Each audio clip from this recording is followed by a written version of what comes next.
Hi guys, thank you Nathan as well for having me on Home with Jones. I've been looking forward to this one. So the goal of today's session is just to go through a routine where I take you through cars pretty much for every joint of the body or nearly every joint of the body. So the idea behind cars is it's just a fancy way of saying that we're taking the joint for its full global workspace. So if you don't it's based off the principle if you don't use it, you'll lose it. So we're trying to remind our brain through movement, getting the signals to the brain to say, hey, this is what my shoulder is designed to do, for example. Okay. So before we crack on, I just want to say that if you experience any closing angle pain, so that would be as I raise my arm overhead and my shoulder gets towards its end of range, if I get like a pain or a pinch at the top of my shoulder, then I want to avoid that pain. Okay. So I just want you to carve out a range of motion in a pain free range. So, for example, as well, if I'm going through neck and I get like a closing angle pain when I rotate, I get it on the right hand side. I want to just cut the range of motion a little bit and then I'm going to continue in my pain free range of motion so that the information we're getting to the brain is about motion, where the joint is in time and space, all the tissue that's working, rather than I'm just getting a pain response. Okay, a big philosophy of my training and when I'm working with clients is all about we're trying to elicit a tissue adaptative response, not a pain response. Okay, because information to the brain is just as important as the quality of our tissue. All right, so let's get started. We'll start off nice and easy, top down, so you can all stay in your comfortable positions. And we'll just start off with the neck. So I'm just going to take us through full range of motion. So just feel free to join along. Yeah. So I'll just coach us through it. So you don't have to watch me do it first. You can just join along and I'll just coach us as we go through. So to start with, you're just going to be in the position you're in for your head. You're just going to slowly come down, bring your chin to your chest.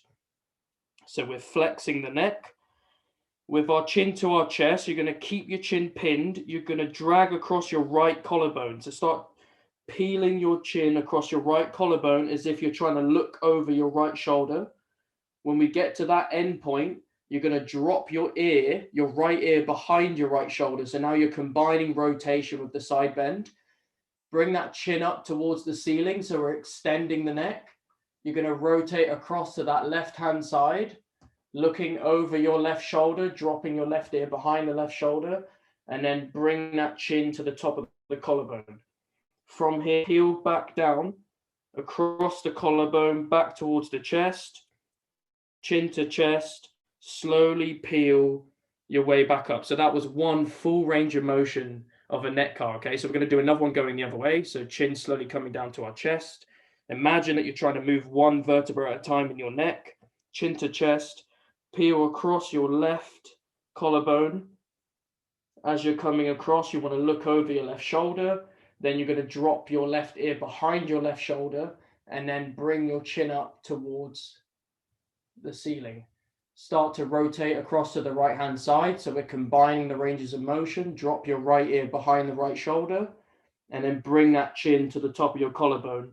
Peel your way down the collarbone towards the chest. Chin to chest, slowly peel your way back up, and that's full range of motion of the neck. So we're combining all of the ranges of motion. Yeah, so the joints in the cervical spine will get to explore full range of motion. The information goes to the brain. The brain is reminded, hey, this is what the neck is designed to do at the end of the day. So let's move on to scapula. So scapula is an interesting one because it actually helps a lot with shoulder movement.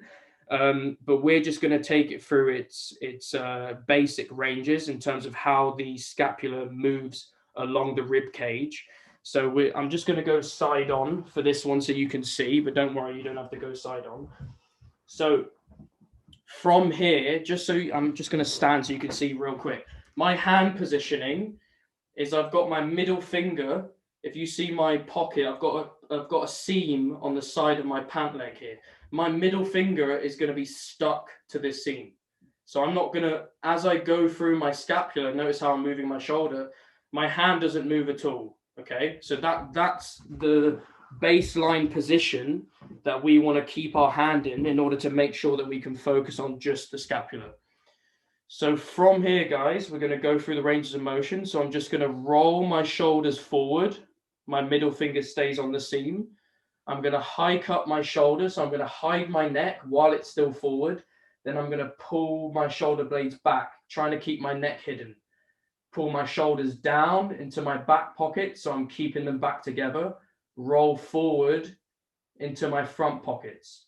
So let's go the other way. From here, I'm going to pull my shoulder blades back into my back pockets, start to hike them up, keeping them back, hide my neck, roll forward, keep my neck hidden, and then drop it down into my front pockets. Okay, so we're basically the 4 ranges of motion. We're combining that as a nice smooth circle. Okay, so that's pretty much the goal with that one. The next one, we're going to go through the shoulder joint. Okay, so with the shoulder, it's a lot different to joints. You're not going to be able to get full independence because the scapula is going to have to get involved in order for you to go arm overhead. So with this one, you just got your arm by your side. You're going to rotate the bicep out away from you. The reason why I'm going to highlight bicep a lot in this one is because you get rotation at the forearm. Yeah, so if I just say hand, you're not guaranteeing that you're getting the rotation at the shoulder joint. You may just get it at the elbow. So I want you to rotate your bicep out away from you as much as possible. Now I'm really externally rotating the shoulder joint. I'm going to bring my arm across my body as I start to rise up. So I'm still holding this rotation, like I'm trying to show my bicep to the ceiling. You're going to come up, brush your bicep across your nose, and then brush your bicep across your ear. So now that I'm in this overhead position, I'm going to rotate my bicep in towards me, towards the ground as I start to reach back behind me. Keep rotating that bicep in. So we're really focusing on rotation here as we reach the outer limits of the range of motion. And then we're just going to bring our knuckles next to our pocket. Okay. From this position here, we're just going to extend back as high as we can, thumb up as high as we can behind us. Then I'm going to rotate my bicep out as much as I can as I start to bring my arm back overhead. Bicep by your ear. Rotate that bicep out towards the ceiling, brush across your nose, coming across your body as you come back down to start point. Very nice, bicep rotated out. So it's all about the emphasis of rotation of the joint in the outer limits of our ranges of motion, yeah? If you're starting to see a theme here with the rotation. So let's go other side. You're probably going to notice that you're better doing it on the other side just because you've got the first time you're doing it out the way. So skill acquisition is kicking in. You have to bear that in mind. If you're having trouble doing these, you also have to learn how to do something new. So that's another thing that you're having to deal with. So from here, arm is by your side. You rotate the bicep out as much as you can. Start to bring the arm across the body. Nice and controlled. Look, I'm going 1 mile per hour. My bicep is still rotated out facing the ceiling. I'm going to brush across my nose. I'm going to brush across my ear. Now I'm in this overhead position, okay? Overhead position. I'm going to rotate the bicep back in as I start to reach my arm back behind me. So as I'm reaching back, I'm still trying to rotate in that direction, I'm carving out that range of motion. And then I'm in this extension position. I'm going to bring my fingers next to my pocket. Now from here, I'm going to extend back as far as I can, thumb up towards the ceiling. I'm going to rotate the bicep out as I start to reach back, coming up nice and high. I start to come up overhead, bicep by my ear. Rotate the bicep out, brush across my nose. Start to come across my body and back down to start point. So that's 1 repetition, shoulder car each side. We're going to go to elbow. So one thing that's super common, people that train elbows, or you usually think about triceps, biceps, you want to do bicep curls, is you see a lot of linear training, push-ups, bicep curl. What people don't consider is you have another joint as part of the elbow that is fundamental for rotation. Okay, so rotation is a fundamental joint motion here that is necessary for joint health. So we should also be training rotation of the elbow if we want to maintain joint health. Okay, so the way that we're going to do this is, if I'm in my relaxed position, I bend my arms, they come across my body. Yeah, so I'm just going to rotate enough so the crook of my elbow is facing forward. This is the position I'm going to stay in, bicep facing forward. From here, you're just going to rotate the forearms out as much as you can so the thumb is on the outside.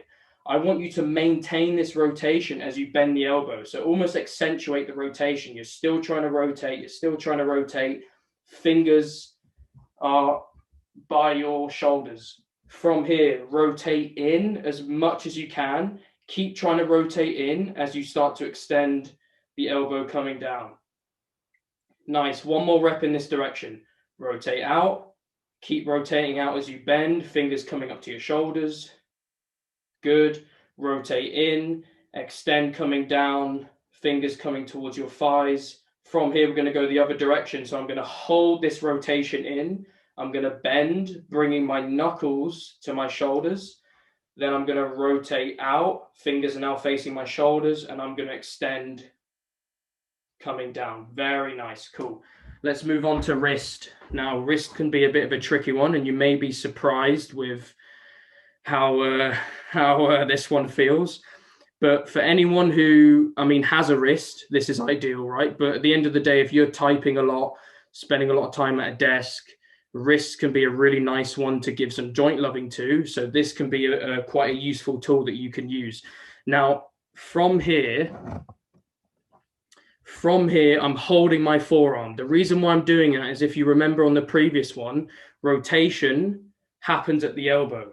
So if at any point we're going through movement of the wrist and your palm starts to rotate in, then we know that that's not necessarily happening at the wrist.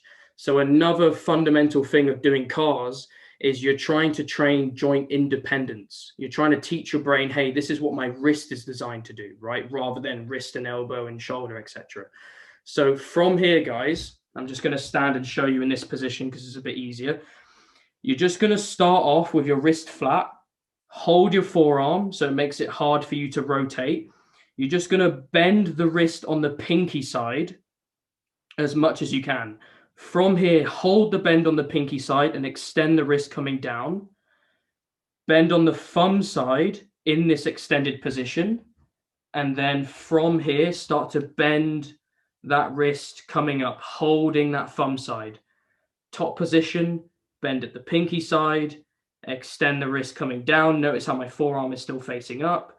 Bend on the thumb side, and then bend that wrist coming up, holding the thumb side. Nice. From here, let's go the other way. Bend the thumb side, extend coming down, bend the pinky side, and then bend coming up. Very nice. Let's go other side. You might notice my range of motion here is a lot smaller because I had a fracture on my hand in December, so it's going to be a bit smaller.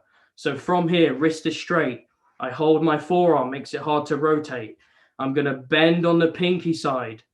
I'm going to extend my wrist coming down on the pinky side, and then I'm going to bend over onto the thumb side of the wrist. From here, we're going to hold the thumb side of the wrist as we bend coming up. Bend onto the pinky side of the wrist, and then extend that wrist coming down. Bend onto the thumb side. Bend that wrist coming up on the thumb side. From here, let's go back in the other direction. So I'm going to bend on the thumb side and I'm going to extend coming down. Notice how the forearm is still facing up. Good. From here, bend on the pinky side and then bend that wrist coming up. Very nice and relaxed there. Cool. Next one. For this one, in terms of positioning, standing is ideal. However, you can do this in tall kneel. So if you're on your knees, rather than sitting back on your heel, you're just upright on your knees. But standing position is what I'm going to show it in, okay? So this is going to be spine CARs. So from here, you can't see my feet, but at the moment I'm about shoulder width. I'm just going to take a step out to the side on each side, okay?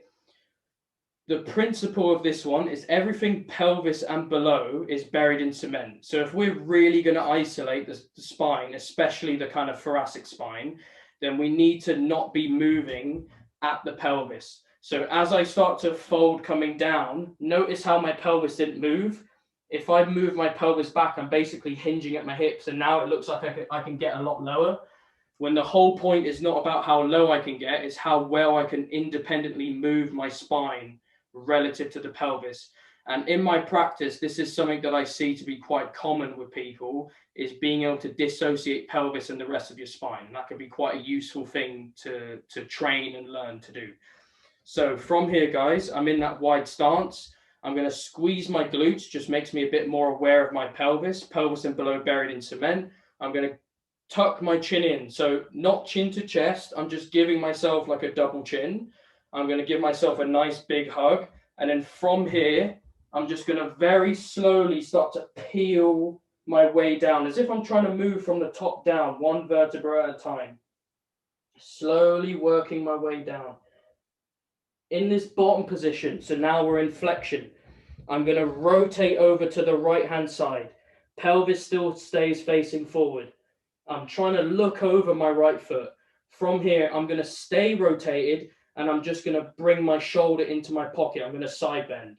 From this position, I'm going to extend back nice and tall. Standing nice and tall, start to come across to that left-hand side. I'm just standing nice and tall here. Try not to drive your hips forward. Shoulder goes into your pocket, so left shoulder into pocket. Rotate all the way across as much as you can, and then slowly start to fold your way back down. We're going to rotate back to this midpoint position. So now we're back where we roughly started, and we're just going to go in the other direction. Hold this position, rotate to the left, all the way, look over your right foot, bring that left shoulder into that left pocket, side bend, start to stand up nice and tall. So we're extending the spine, coming over to that right side, shoulder into pocket, rotate all the way to that right hand side, slowly start to bend down as we come back to midpoint position. Slowly peel your way back up. Very nice. Relax there. So that's spine. Next one we're going to move on to is hips. I'm just positioning the camera so you can see my hips a bit better when we go through this as well. Okay, cool. So from here, I'm just going to use a dowel because it's really easy for me to use that for balance. If you don't have something like this at home, that's fine. If you just have a nearby wall or something that you can use to hold your balance, for example, like this, I just want you to use that. So if we're going through the left hip, I want you to stand on your right leg and use something for balance, because the whole point of this is taking the hip through its full range of motion, not a balance exercise. Okay, so from this position, I'm using the stick for balance. I'm going to stand on my left leg. My right hand, if I'm moving my right hip, is going to go on my pelvis. So if you just find that kind of pelvic bone, the reason why I want you to have this hand positioning is so when you move that hip around, you're going to sense if that pelvis drops, if that pelvis hikes up, because my whole point here with the hip is I'm trying to move my thigh bone, my femur, relative to my pelvis. So I actually want my pelvis to stay relatively still as I go through range of motion of the hip, okay? So let's get started.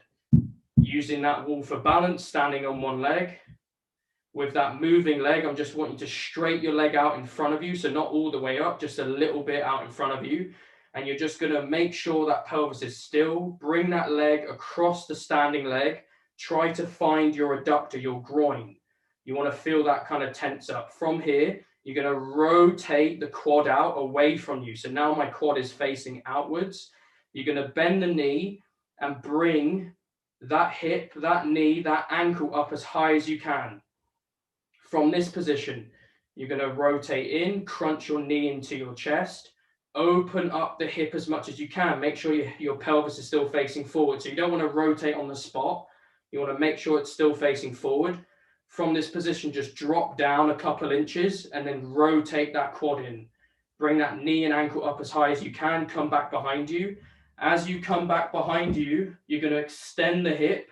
Make sure you're not arching with the lower back. You're just keeping the back straight and you're just kicking back like so. So I can feel glute. I can feel hamstring and then knees together, okay? From this position, we're going to go back where we came. So that's half the rep. Extend back, glute and hamstring. Knee and ankle comes out to the side. Bring that knee up as you bring that foot through. We're now in this open hip position. My knee comes up to my armpit. I'm going to close the gap in my hip.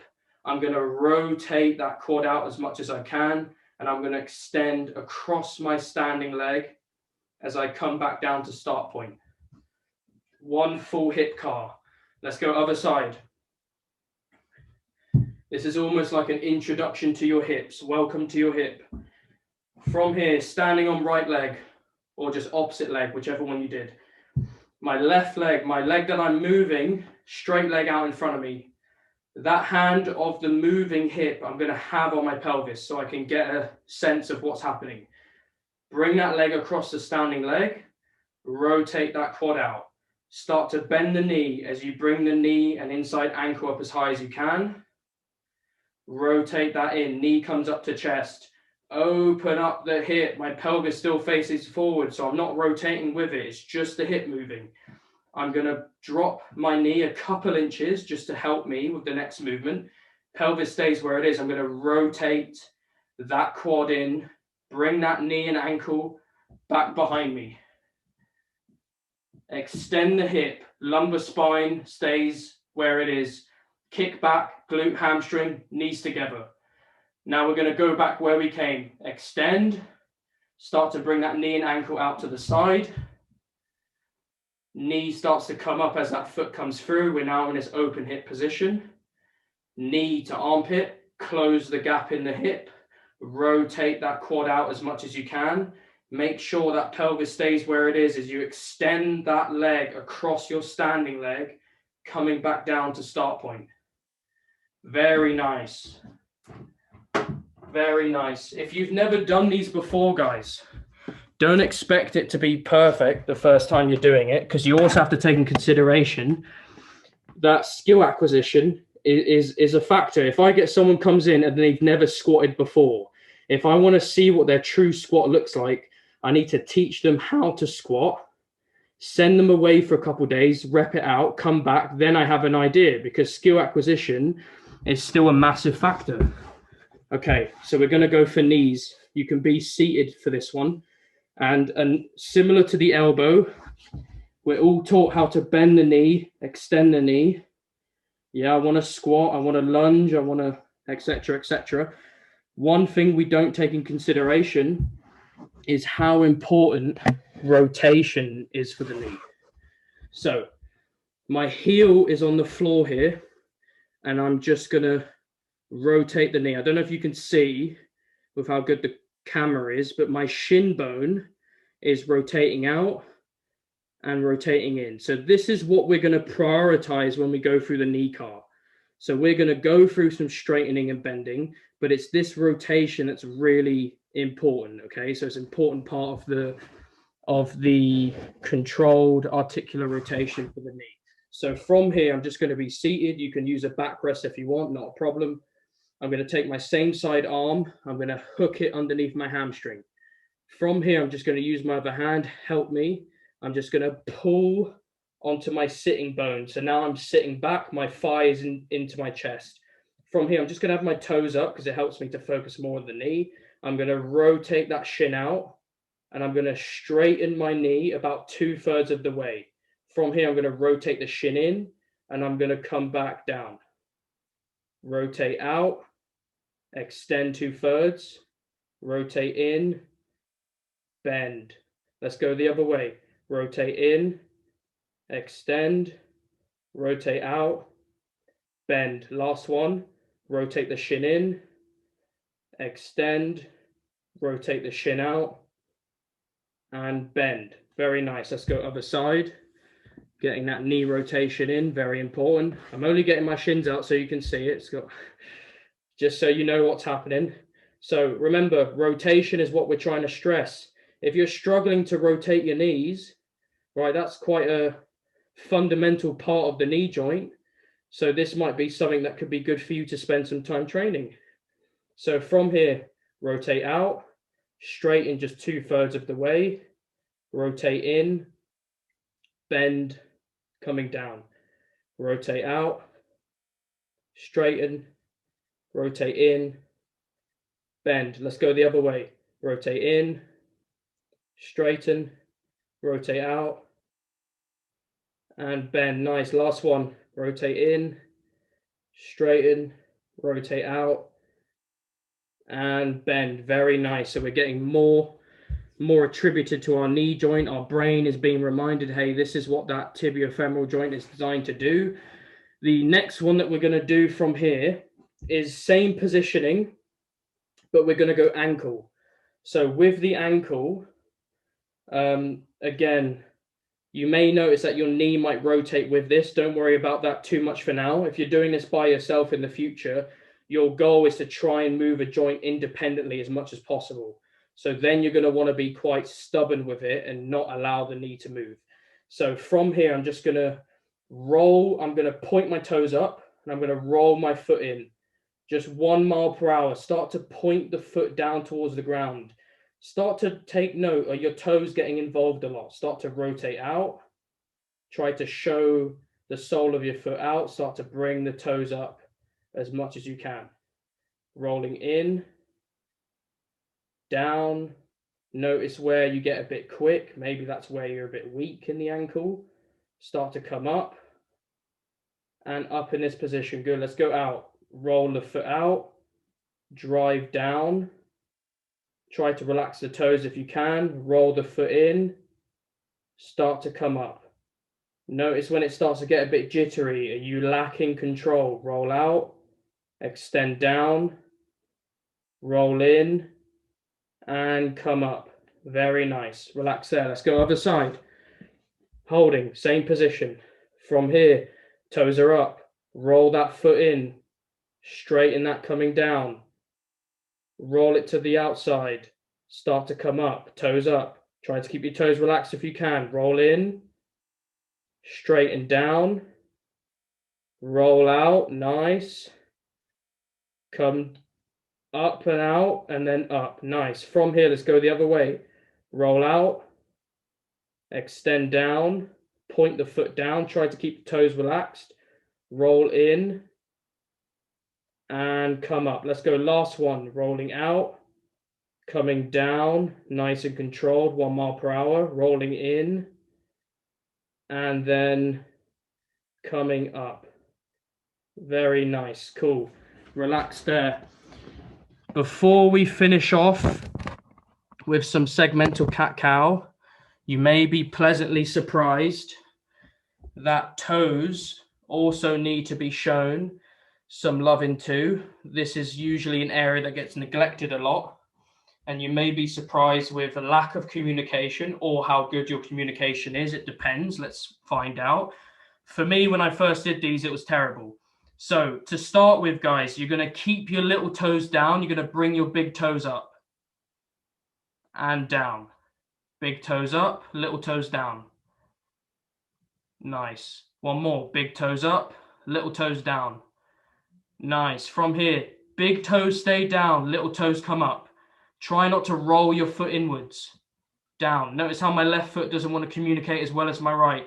Big toe down, little toes up. And down. Big toes down, little toes up. Don't roll the foot in. And down. Last one. We're going to do a little Mexican wave for the toes. So all of my toes are going to come up. I'm going to spread my toes out as much as I can. I'm going to drop my pinky toe first, then my fourth toe, then my middle toe, then my second toe, and then big toe. Okay? A lot of control is required here. All the toes up. Spread them out as much as you can. Pinky toe down first, then the fourth toe, then the third toe, then the second toe, then that big toe comes down. Okay, toes are arguably very important. That's the first thing that touches the ground. Okay, so if we have issues, like if I'm trying to sit down in this position and it's very uncomfortable, maybe I don't have the prerequisite to sit here. This still requires a lot of prerequisites as well. I need good knee flexion, ankle plantar flexion. Like there's a lot going on. Okay, The last one we're going to finish off with is spine. So we went through spine cars. We're now just going to take the spine through segmental cat-cow, trying to move at one vertebra at a time, just exploring fundamental motion of the spine, which is flexion and extension. Okay, so we're going to be all fours position, knees underneath your hips. I want your toes up. If that's uncomfortable, feel free to flatten down. Your wrists are ideally underneath your shoulders. You can rotate the fingers out to the side to make it more comfortable. That's what I'm going to do. Or you can prop up onto your fists. Okay. So from here, guys, I'm going to fully round the spine to start with. So I'm going to tuck my pelvis under. So this time we are using the pelvis. Yeah. I'm going to tuck my pelvis under, round my lumbar spine, belly button comes in, chin to chest. And I'm going to round my spine as much as I can. We're going to start with the pelvis. Keep every other part of your spine rounded. Just slowly tilt the pelvis, bringing that tailbone up to the spot, up to the sky. Nice and relaxed. Other areas aren't getting involved. From here, lumbar spine, one vertebra at a time. Start to bring your belly button down towards the floor. Then draw your ribs down. Then your sternum down, one vertebra at a time. Then your chest, upper chest, and then chin comes up to the sky. Feel that extension throughout your whole spine. Where do you mainly feel it? Where do you maybe not feel it? That might give you an idea of where you're moving more, where you're moving less. From here, I want you to maintain extension everywhere in your spine. Only the pelvis is going to move. So I'm going to slowly tuck that pelvis back underneath. Rounding, start to round that lumbar spine. So as if someone's trying to poke you in the belly button and you're trying to bring that in. One vertebra at a time, start to work your way up. Make sure your chin stays up. Ribs are coming in, sternum is coming in, chest is coming in, and then lastly, chin comes in to chest. And relax there. Very nice. Very nice. So we just went through cars for pretty much the whole body. Again, you can be quite demanding, right? And this can be quite a useful training stimulus to elicit adaptation if you're going to make it quite challenging for yourself, but it can also be a routine you do on a daily basis just for joint health.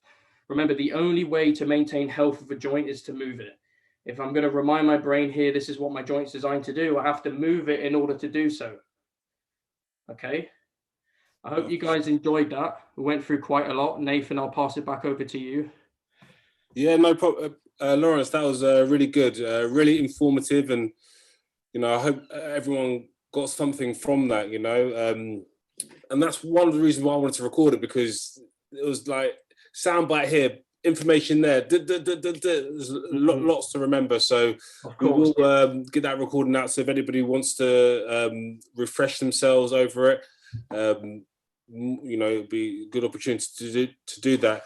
And also, I want to ask a question before we move on to the Q&A. I mean, we did one rep of each. Do you know what I mean? Just to give everybody a taste of what cars are about. Mm-hmm. So, for example, as a warm up, what would you recommend? The amount of repetitions. I don't know. For example, what we just finished on with the cat cow. Yeah, good question. It really there's quite a few variables involved when it comes to training in general, because everything is individual based. So I'll give my own example. Is when I train jiu-jitsu at the gym, I'll come in usually about 40 minutes before the class, and I'll go through cars for the whole body, because jiu-jitsu uses pretty much every joint in the body. So the jiu-jitsu warm-up itself is relatively inefficient at warming up individual joints. So I'll just take through all of the joints of the body, then I'll do the jiu-jitsu warm-up, then I will do jiu-jitsu. So it really depends what you're going to do, what your individual limitations are, and what you're trying to achieve at the end of the day. So, with specific things, it might change a little bit, but that's pretty much how I do it. Is I'll go through like 1 or 2 reps of every joint, and because I myself have some specific limitations, In my hips, I'll go through a couple more of the hips, and because I know jiu-jitsu can be quite demanding on the spine and my neck, I'll give my neck a little bit of extra love pretty much before I disrespect it with jiu-jitsu. So that's pretty much something, pretty much how I do it myself. No, for sure. No, that's brilliant. Okay, so what I'm just going to do, I'm literally just going to start reading out the questions on the thing. Perfect. And Nate, before you start, I'm just gonna move this to the office real quick. Yeah, so just give me a sec. I'm just gonna reposition. No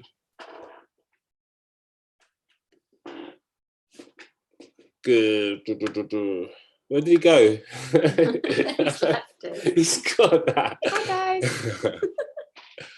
All right, so guys, if you do have any questions, yeah, or any questions that come up, guys, yeah, put them in the box as we start going through them. So I've got a couple. There was one right at the start. What if you feel a pain in the opposite side? That was from Lynn. So yeah, when Lawrence gets back on, we'll answer that. But yeah, it was pretty comprehensive, Carls. We went through the shoulders, we went through the elbows, we went through the wrists, the spine, the hips, the knees, the ankles, toes as well. You know, I'm pretty sure he's got one for fingers, but yeah, we didn't do that, and the neck as well. But yeah, no, Lawrence, he does different workshops and stuff, and yeah, we'll get him out, get his details out to you guys if you want to do any more training with him and stuff. So I don't know where his office is. It's like in a different house. Do you know what I mean?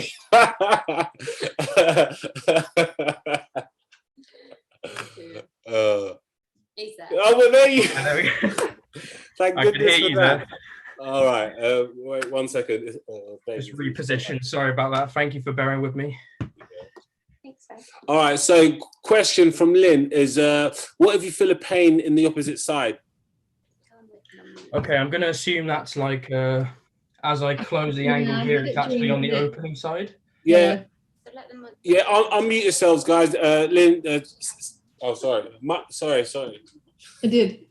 Yeah, it was during the neck one, and I felt like quite a stretch down the open side, so I didn't know whether I should just stop or whether or not that was okay. Gotcha. Yeah, just one thing to, I guess, dive in a little bit deeper is the type of sensation. So was it just a stretch, or were you getting like a pain type sensation?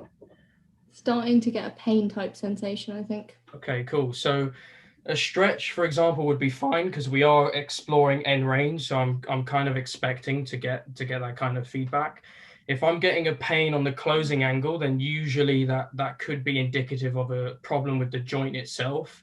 Maybe we don't have a lot of space in that joint. That might be something we need to do.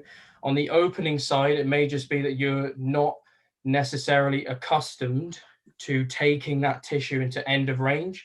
So if I'm opening up, that tissue is going to be lengthened. So a lot of the time, what people think is when we're stretching, we're improving the length of the tissue. In theory, we are getting towards more end range of tissue. We are able to lengthen it more, but the reality of what's happening is we're overcoming the stretch reflex.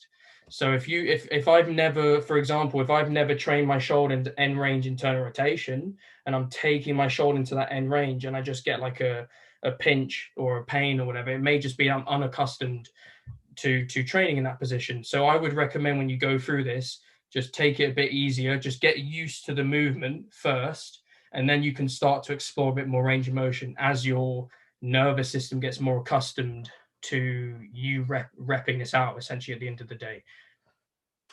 Cool. And yeah, Lynn asked another question, which is actually a good question, which is, would you recommend doing them all in one go like this, or would you pick one to do each day, for example, if you're short on time? Fair enough. Yeah, that's a good question.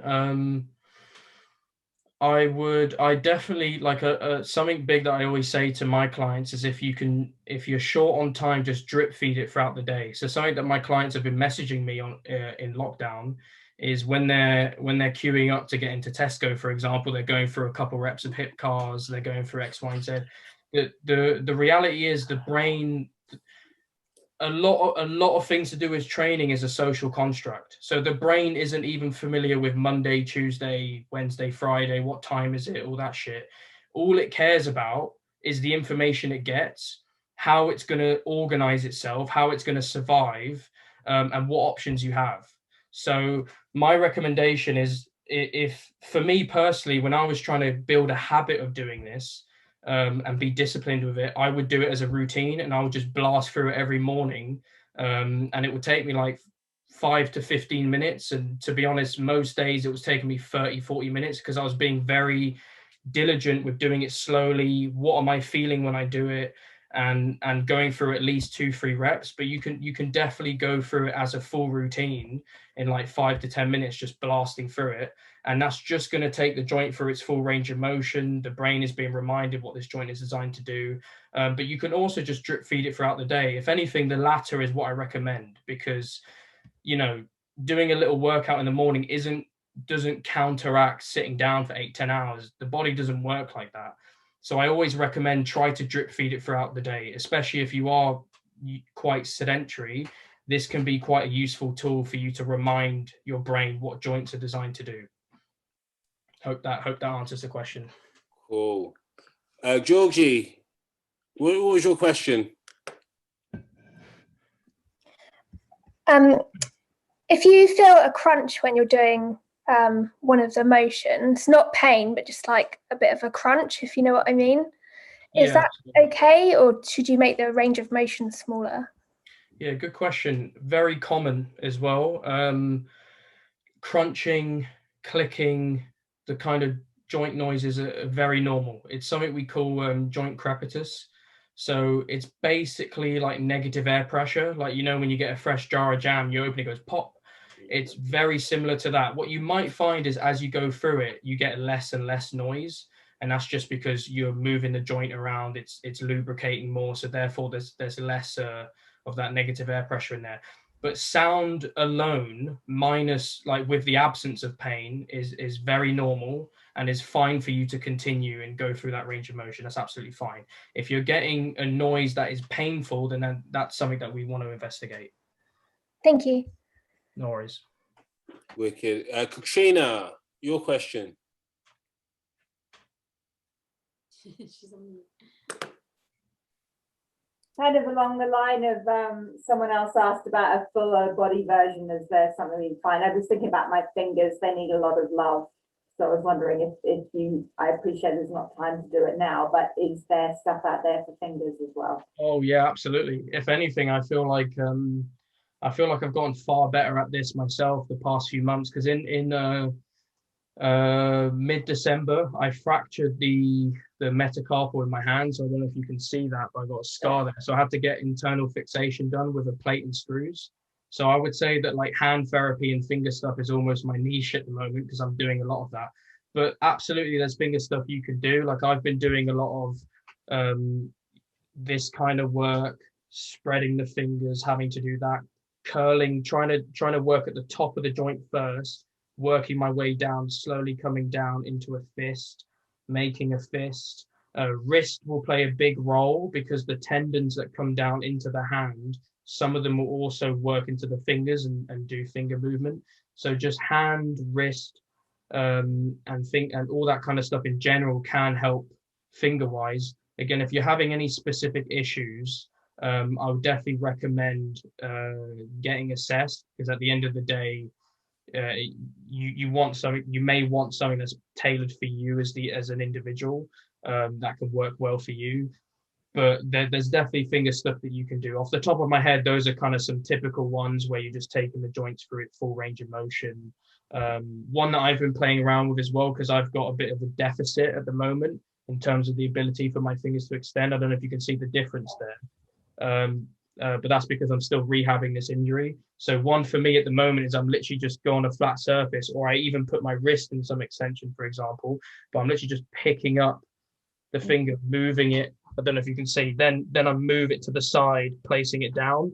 Okay. Kind of doing some of that stuff. But again, it may depend on what you need exactly and what work you should do, and I wouldn't be able to advise that without assessing. Yeah, for sure. Absolutely fine. Yeah, I have old injuries all over me, so it's like everything needs a bit of extra love and movement. So that's great. Thank you. No worries. Cool. And next one from Xanthi. Hi, thank you so much. I was just wondering if you have pain starting from here, going shoulder and then ending up on the thumb, could that be joint related? And would cars help, or is just tendonitis probably? Yeah, good question. So the underlying issue could be joint related. However, that sounds like a nerve thing. So if you're getting like shooting pain down the arm, tingling, pins and needles, burning, those type of sensations, if that kind of route that you're talking about sounds like a nerve issue, so it may be that there's something going on with the nerve higher up at the neck or at the shoulder, that may be due to a limitation with the joint itself, or it may be something else that's related. But that sounds like a nerve issue. So I wouldn't say rely on cars to make that better, because again, we don't know what it is that you need to specifically work on without an assessment. So my advice on that would be that it's most likely nerve that you're getting symptoms from, and to get assessed. Okay. Could the cyst be the reason? Say again, sorry? Could it be that if you have a cyst on the shoulder, could that be the reason? Sarah, don't listen to that. Potentially. I mean, there's a lot of reasons. I've seen a few people with nerve issues stemming from neck and shoulder, and I haven't seen cyst-related ones in my practice. That's not to say that it's not possible. The reality is that there are many possibilities. Sometimes I just tell people that, look, it's not that the nerve is pinched or impinged or anything like that. Nothing fragile like that. It's just that the nerve is pretty pissed off that we're not giving it some ideal input. And then what we find is when we figure out from the assessment, oh, okay, you're lacking maybe range of motion here, maybe you don't have a lot of space in the shoulder joint. That's what we start to work on. As your function improves, pain usually tends to improve as a byproduct of that. So again, I wouldn't be able to say anything specifically without spending time with you and assessing and getting an idea that way. Thank you so much. Thank you for that. No worries. Thank you.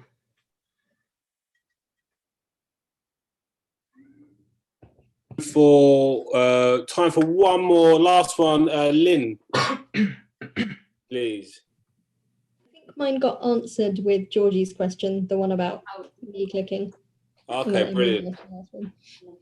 Brilliant. Okay, and then yeah, Emily's got a question which is basically about full body tutorial video, and so yeah, like I was saying, we're gonna get this recording sent out to you guys, and if anybody else has got questions that didn't get answered today, or you thought about other questions, then yeah, give Lawrence a message. I've got to put his handle in. Oh wait, Sonia's just put one. That was like a last question. All right, can you regain movement if you've lost it? So, Son, do you want to just elaborate? Unmute yourself.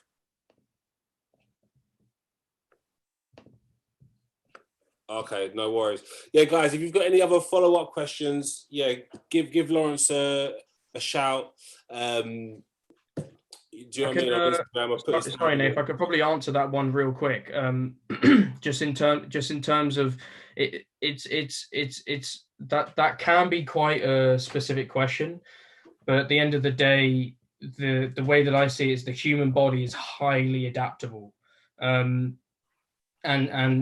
usually the case is that you can gain range of motion that you've lost. Like I've lost a lot of range of motion from my years as a teen, from when I stopped playing football to start just playing video games all the time, and I wasn't really moving. So I've regained a lot of range of motion that I've lost. Again, it will depend how you've lost the range of motion. because there may be issues. For example, if someone's literally damaged their spine and have permanent nerve damage, then it will be limited to what they're able to regain. But if we're talking about just a time going on issue where we haven't used certain things, then absolutely it can be regained 100%. Cool, man. I think, well, I've got a lot from this session. I hope everybody else has too. Cool, wicked. Yeah, all right, guys, we're just going to take a quick picture. Thanks, Sarah. I don't know what I'm doing on this. I don't have a Mac, Sarah.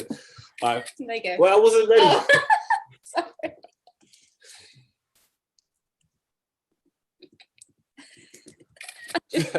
I'm just logging it out now. What is she like? All right, guys. Thank you very much. Yeah, Lawrence. Thank you for your time. Like I was saying before, if anybody's got any further questions, shoot Lawrence a message, give him a follow. And guys, thank you very much for joining us. Yeah. Thank you, guys. Thank you. Send me a message if you have any questions. It's been a pleasure. Thanks, guys. Take care. Bye-bye.